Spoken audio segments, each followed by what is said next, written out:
Bugün hem aslında öfkeliyiz. Kobani davası başından beri bir hukuksuzluk davası. Bir intikam davası. Dayanışma cezalandırıldı bugün.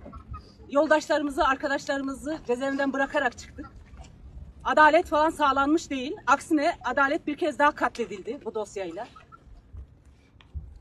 Bütün bunların nedeninin ne olduğunu biliyoruz. 3 yıldır bu mahkeme salonunda bunu teşhir etmeye çalıştık. Kürt sorununun çözümsüzlüğü, AKP'nin inkar, imha, asimilasyon politikasının bir sonucu olarak Kürtlere yönelik bir intikam davası olduğunu, bir kumpas davası olduğunu her defasında ifade ettik. Bizi yargılayan heyet değildi. Aslında cübbesini giymiş AKP'lilerdi. Cumhur İttifakı'ydı. Biz bunu biliyorduk. Savunmalarımız boyunca da hep bunu ifade ettik. Bugün bu kanıtlanmış oldu aslında. Verilen kararla aslında bunu